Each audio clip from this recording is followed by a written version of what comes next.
மேடையில் வீட்டிற்கும் சான்றோர்கள் அனைவருக்கும், இங்கு வருகை தந்திருக்கும் ஊடக நண்பர்கள் அனைவருக்கும் என்னுடைய முதற்கண் வணக்கங்களும் நன்றிகளும். பொதுமக்கள் அனைவருக்கும் என்னுடைய நன்றிகளும் வணக்கங்களும். ஊடக நண்பர்கள் உங்க எல்லாருக்குமே தெரியும், சமீபத்தில் நடந்த டபுள் ஆக்குபன்சி, அப்புறம் நூறுசாமி ஜிடிஎன் பட விழாவில் என்னால் கலந்துக்க முடியல. அதுக்கு காரணமும் நீங்க தான். ஏன்னா நான் நடித்த படங்கள் போன வருடத்துலலாம் நீங்க கொடுத்த ஆதரவுல இந்த வருஷம் எனக்கு நிறைய கமிட்மெண்ட்ஸ், நிறையா ப்ரொஃபஷனல் கமிட்மெண்ட்ஸ், நிறையா படங்கள்ல நான் நடிச்சுட்டே இருக்கிறதுனால இந்த படங்கள்ல என்னால் கலந்துக்க முடியல. அதனால தொடர்ந்து எனக்கு மட்டும் இல்லை, இங்க இருக்கக்கூடிய அனைவருக்கும் நீங்கள் கொடுத்து கொண்டிருக்கக்கூடிய ஆதரவு, சின்ன படங்கள் பெரிய படங்கள் இல்லாம அனைத்து படங்களுக்கும் தொடர்ந்து நீங்க கொடுக்குற ஆதரவுனால தான் நாங்கள்லாம் இன்னைக்கு இருக்கோம். அதனால முதற்கண் உங்களுக்கு என்னுடைய நன்றிகளை நான் தெரிவித்துக் கொள்கிறேன். இந்த மேடையை நான் பயன்படுத்திக்கிறேன். ரெண்டாவது, இன்னைக்கு எடுத்த உடனே ஒரு பிரபஞ்சம் எனக்கு ஒரு விஷயம் சொன்ன மாதிரி நான் ஃபீல் பண்றேன்.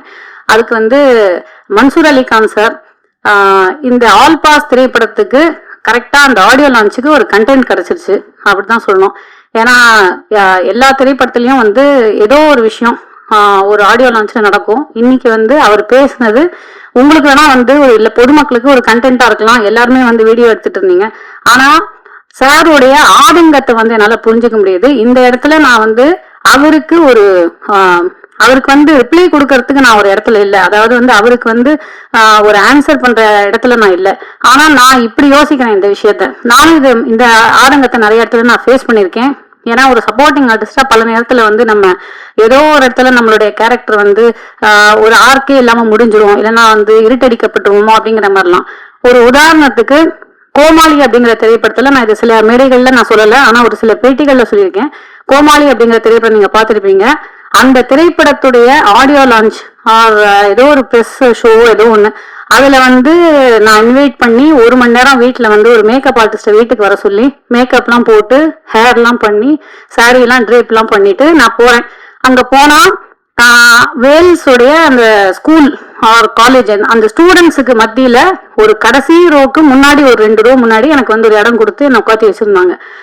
இது ஒரு தவறுதான், அவங்க வேணும்னு அதை பண்ணல, ஆனா அது நடந்துருச்சு அந்த மாதிரி. அப்ப நான் என்ன பண்ணிட்டேன்னா, எனக்கு ரொம்ப வருத்தமா போயிடுச்சு. நம்ம ஒரு முக்கியமான கதாபாத்திரம் நம்ம பண்ணியிருக்கோம், ஆனா நம்ம இந்த மாதிரி ஒரு இடத்துல நம்ம உட்காந்து வச்சுட்டாங்களே. ஏன்னா மேடைக்கு நான் கூப்பிடவும் இல்லை.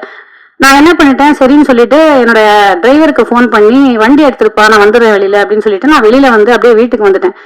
ஆனா இன்னைக்கு அதை விட அதுக்கப்புறம் அந்த படம் ரிலீஸ் ஆகி ஈகா தேட்டர்ல நான் ஃபர்ஸ்ட் பாத்துட்டு இருக்கேன் அந்த படத்தை. என் பக்கத்துல 2-3 லேடிஸ் உட்காந்துருந்தாங்க. என்னோட சீன்லாம் வரும்போது அப்படியே என் கையை பிடிச்சிட்டு அந்த அம்மா கரகரன்னு அழறாங்க அப்படியே. அப்போ நான் யோசிச்சேன், பிரபஞ்சம் நமக்கு ஏதோ ஒரு இடத்துல நம்மள இருட்டடிப்பு செஞ்சாலும் காலம் கடந்து இன்னைக்கும் எத்தனையோ பேர் கோமாளி அப்படிங்கிற திரைப்படத்தை சொன்னா என்ன சொல்லுவாங்க. இன்னைக்கு காலையில நான் ஒரு ரேஷன் கார்டுக்காக ஒரு ரேஷன் கடைக்கு போயிருந்தேன், ஒரு சின்ன சேஞ்சுக்காக.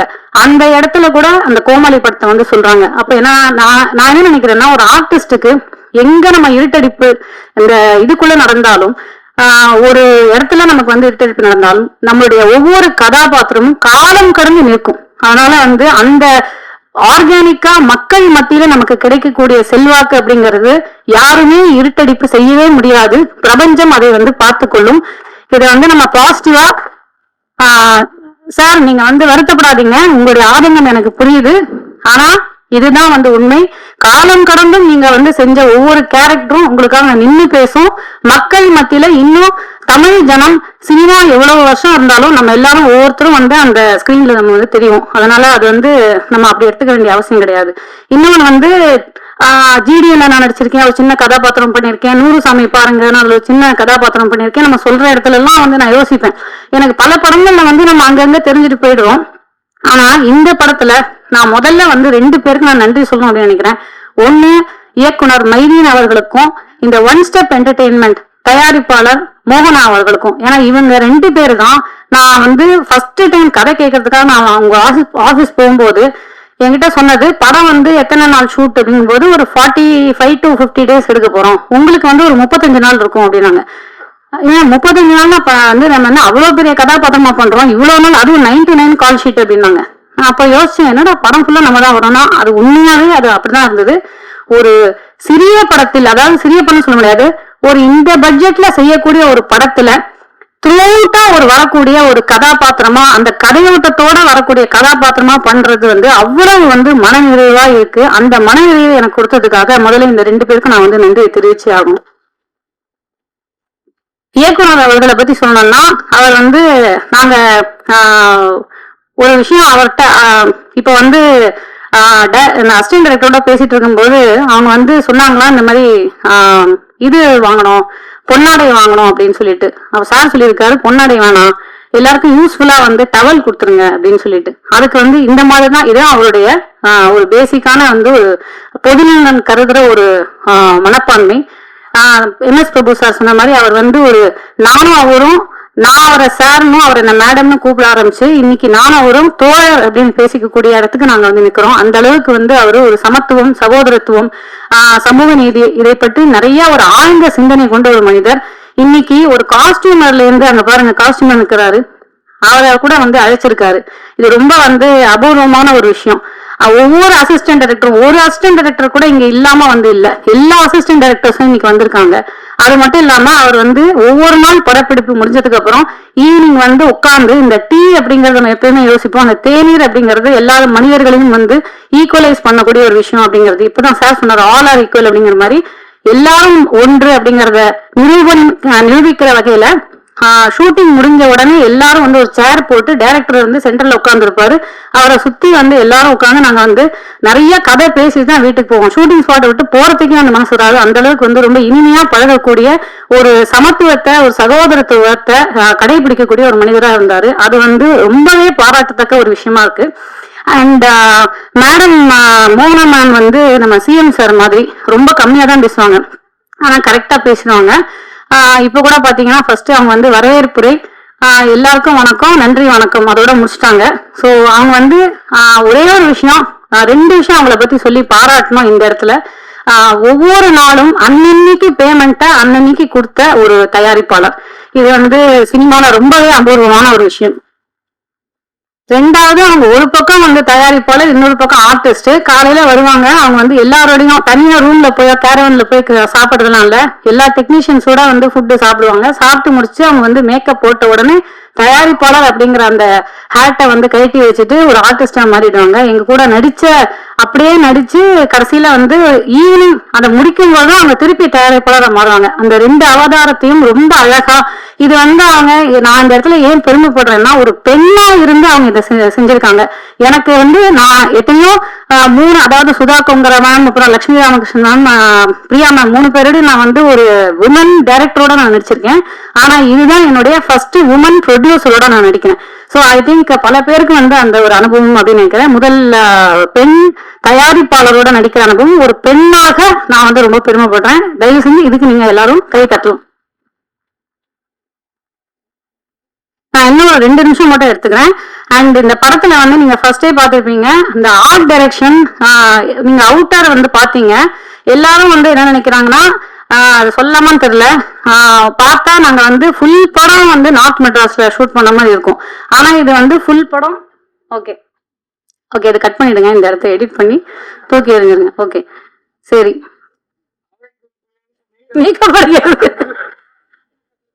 சரி ஓகே.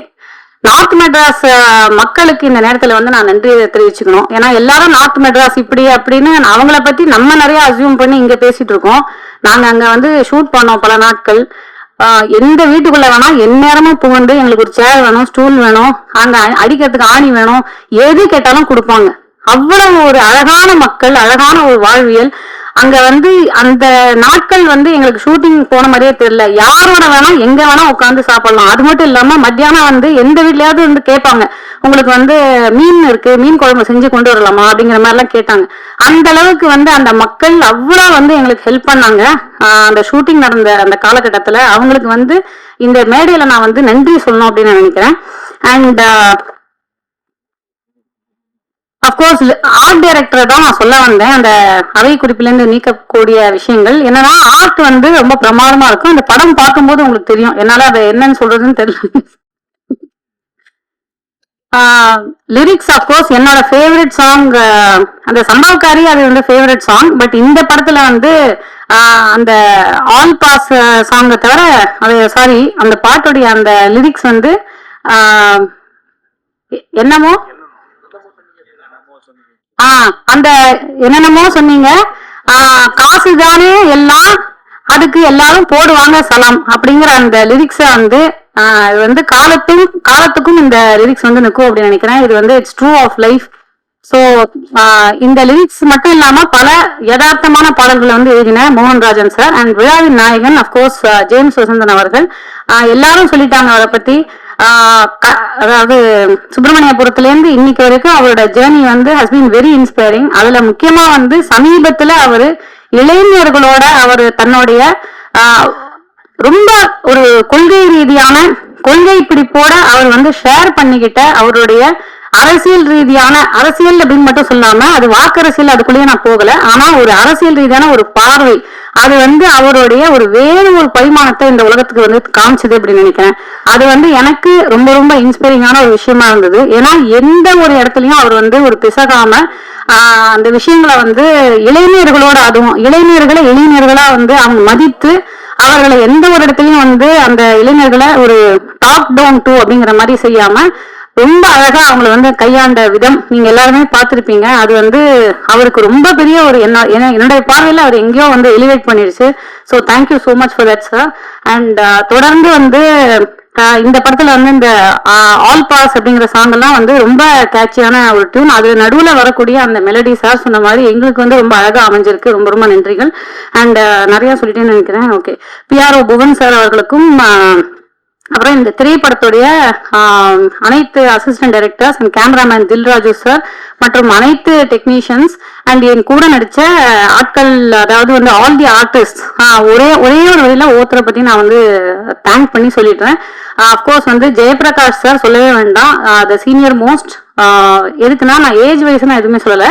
நான் என்ன அதாவது வந்து பல நேரங்களில் நான் யோசிச்சிருக்கேன், எனக்கும் ஜெயபிரகாஷ் சாருக்கும் ஒரு படத்துல கூட காம்பினேஷன் வந்ததே இல்லைன்னு. இந்த படத்துல நாங்க நடிக்க ஆரம்பிச்சதுக்கு அப்புறம் இப்ப நாங்க வந்து இன்னொரு படமும் நாங்க வந்து 3 படம் இப்ப ஆக்சுவலா நானும் அவரும் சாரோட காம்பினேஷன் நான் பண்ணிட்டு இருக்கேன். ஸோ வெரி வெரி ஸ்வீட், ரொம்ப இனிமையா பழகக்கூடிய ஆனா எக்ஸ்ட்ரீம்லி டேலண்டட். அந்த இடத்துல அந்த கேரக்டரே வந்து ஒரு டிரான்ஸ்ஃபார்ம் ஆகி எந்த கேரக்டரா இருந்தாலும் டிரான்ஸ்ஃபார்ம் ஆகி வாழக்கூடிய ஒரு ஆர்டிஸ்ட். அவரோட நடிக்கிறது எனக்கு ரொம்ப பெருமையா நினைக்கிறேன். அதே மாதிரி அவருடைய மகன் துஷ்யந்த், தந்தை காட்டும் உதவி இவன் தந்தை என்னோட்டான் கொல்லும் சொல் அப்படிங்கிறதுக்கு அந்த வாக்கியத்துக்கு ஒரு பாண்டமா அவரை போலவே இனிமையா பழகக்கூடிய ஆனா எனக்கு தெரிஞ்சு வந்து அவர் வந்து ஒரு இன்னைக்கு இருக்கிற அப்கமிங் ஆர்டிஸ்ட் அப்படின்னு அவர் சொல்ல முடியாது. இன்னைக்கு இருக்கக்கூடிய ஹீரோஸ்ல இப்ப வந்து நிறைய இளம் ஹீரோஸ் வந்துட்டு இருக்காங்க. அதுல வந்து இவர் ஒரு முக்கியமான இடத்த தமிழ் சினிமால பிடிப்பாரு அப்படிங்கிறதுக்கு இந்த படம் வந்து ஒரு எக்ஸாம்பிளா இருக்கும் அப்படின்னு நினைக்கிறேன்.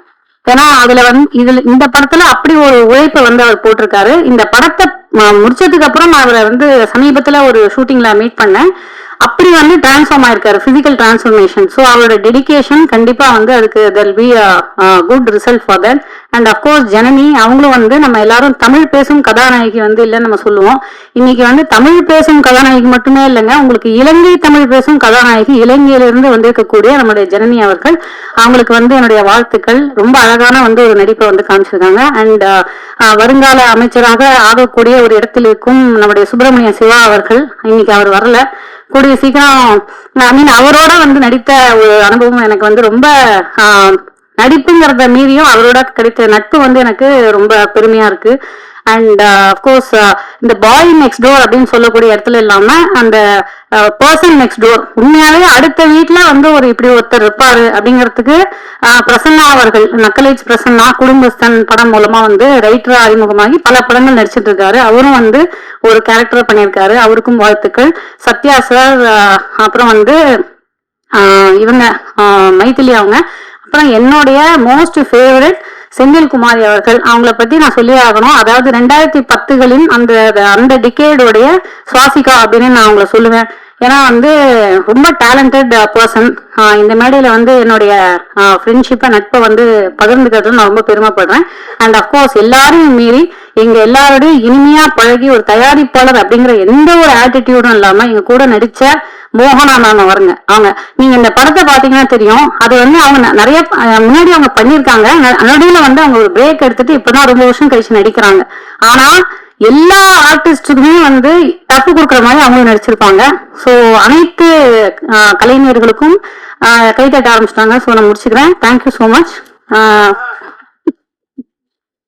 அனைவரையும் நான் சொல்லிட்டேன் அப்படின்னு நினைக்கிறேன். அப்கோர்ஸ் அண்ட் வந்திருக்கக்கூடிய Dhananjayan sir and Vikraman sir, R V Udhayakumar sir, MS Prabhu sir, அப்புறம் ராஜா அவர்கள் பிரதர் அண்ட் மதன் சார், இன்னும் மதன் சார் பேசுவாங்க. அப்புறம் என்னுடைய எங்க குடும்பத்துடைய எங்க வாழ்வியலுடைய மகன்களா நடித்திருக்கிற கோகுல், சஞ்சய் மற்றும் நிக்கில் மூவருக்கும் என்னுடைய வாழ்த்துக்கள். அனைவருக்கும் எல்லாரையும் சொல்லிட்டேன் நினைக்கிறேன். அவங்க எல்லாம் யாருன்னு தெரியல, அதனால ஓகே, அவங்களுக்கும் வாழ்த்துக்கள். நன்றி, வணக்கம், தேங்க்யூ.